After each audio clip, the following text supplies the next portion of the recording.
Well, what's up?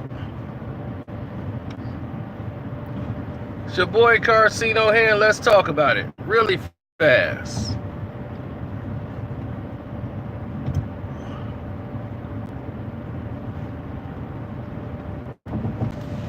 What's up, Mr. Sledge? I see you.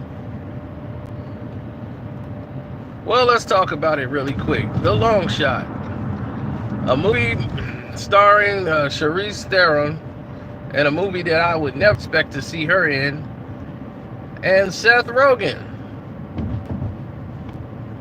You know, the most oddliest couple ever to be filmed together in a film. You know, this is the kind of girl Seth Rogen can get once he became the Seth Rogen. And you'd be like, oh, okay, he's paying for her. You know, and it'll be true.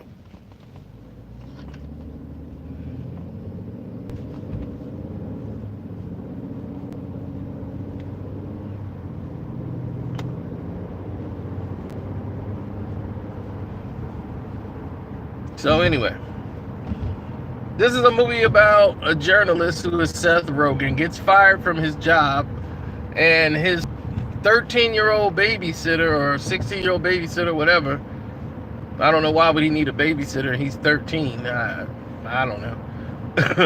But anyway, he kissed his babysitter one time, and he fell in love with her, and she was 16, he was 13, and he runs into her now, and she's the Secretary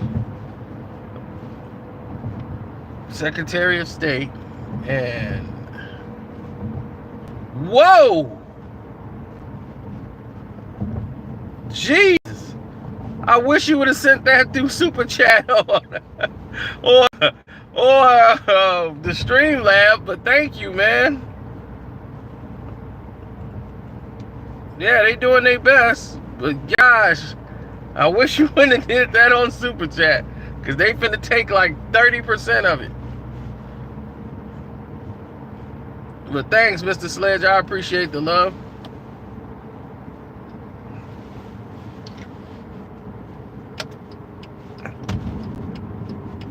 Remember, I told you if you go that high, go through the other channels.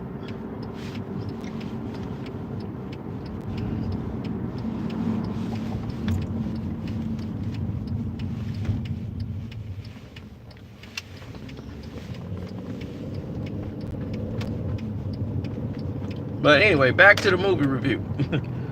The movie is basically a very small script. This movie could have probably been 45 minutes long, like a half-hour episode of a TV show that they had to make a movie out of. Like, Seth Rogen is normally a person that has a good idea, and him and Evan Goldberg, they normally have a good idea, and they turn that into a film.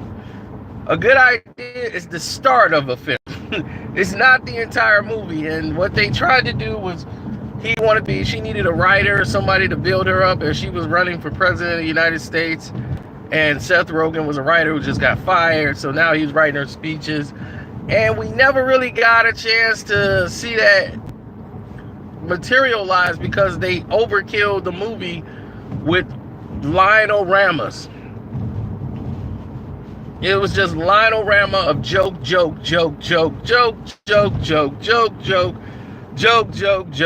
was so many jokes that the ones that was funny was ruined by the bad jokes that followed it. So it's like, okay, this isn't a movie we could focus on.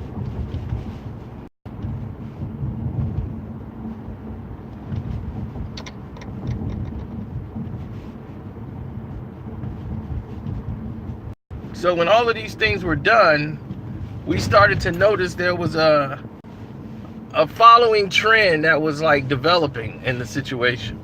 And that trend was simple. The trend was letting us know that there was a problem, a major leak in the system of this movie. Too many people involved, too many cooks in the kitchen. Where it looked like they had a movie that would have been about hard had they dialed down the lines a little bit and actually had some people actually write this movie instead of trying to make it super duper funny. Flick.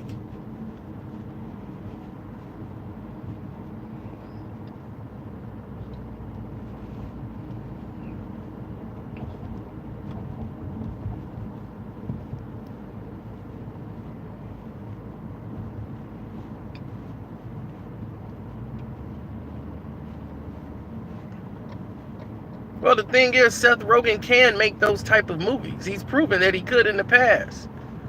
Like, when he did 50-50, that's a great movie. I don't know if he did any writing on that, but that's about the level of comedy you would want. You know, you need some levity in there in some of these tight situations. But when it did get serious, he's able to pull that off too. And I just think that's what the only thing that really hurt this movie. I give this movie 2 stars out of 4. They had Lil Yachty in the movie. I was like, oh God. He shows up at the end. Like, this is Lil Yachty. He's going to perform after your speech. I'm like, oh my God. They didn't let him perform, thank God. But you talking about way off base and didn't fit none of this movie? Lil Yachty was that. But Ice Cube's son is in there, and he's getting fatter and fatter by the day. He's going to eat himself out of Hollywood. He's bigger than ever. He's the best friend of Seth Rogen.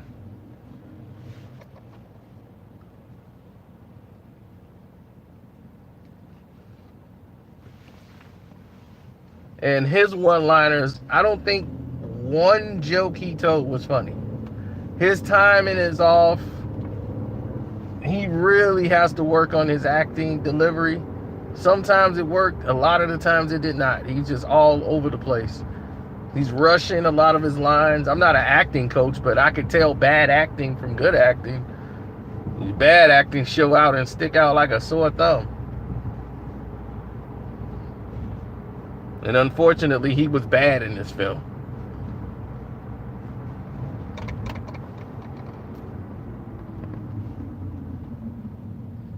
Like I said, the third act is the best part of the film. When it comes down to the third act of the film, it was the best part of the movie. So I'm like, at least the third act was good. I'm like, the third act was funny. It had a point. It was making its rounds. I was like, okay, now they just took this third act and wrote the movie around this.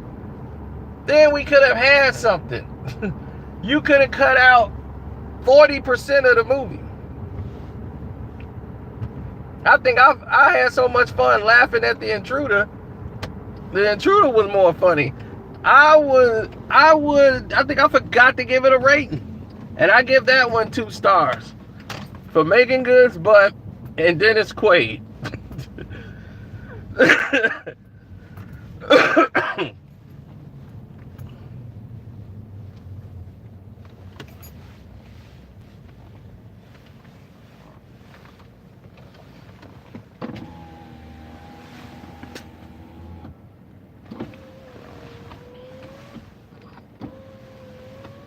This the same guy that directed that film is the same guy that directed Traffic.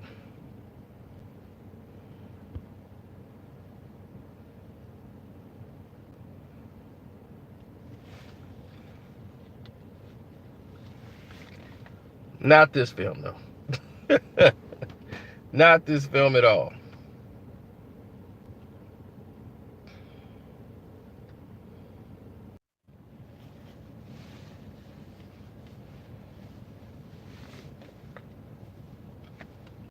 Mr. Sledge, Boston got jobbed tonight. I gotta be honest. The Boston Celtics got jobbed. I didn't even make a video, bro. Giannis shot 22 free throws by himself during that whole drive. That was ridiculous. Boston was ruling that thing, and then it just went real left. I didn't even make a video. I said, oh, this is bad. The LeBron treatment, man, I don't even think LeBron shot that many.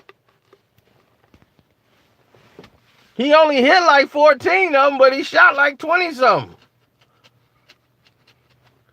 He was missing a lot of free throws. But what that does, and people think it's the free throws. It's not just the free throws. Okay? He could have missed all 22 free throws. The point of the matter was it slowed the game down to a crawl. You stopped the other team's momentum from running. Everybody stopped. And nobody wants to watch those type of games. That's just derailing. I know people probably turn with all these damn free throws going on.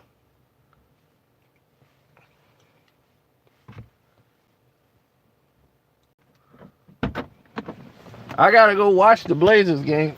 Oh.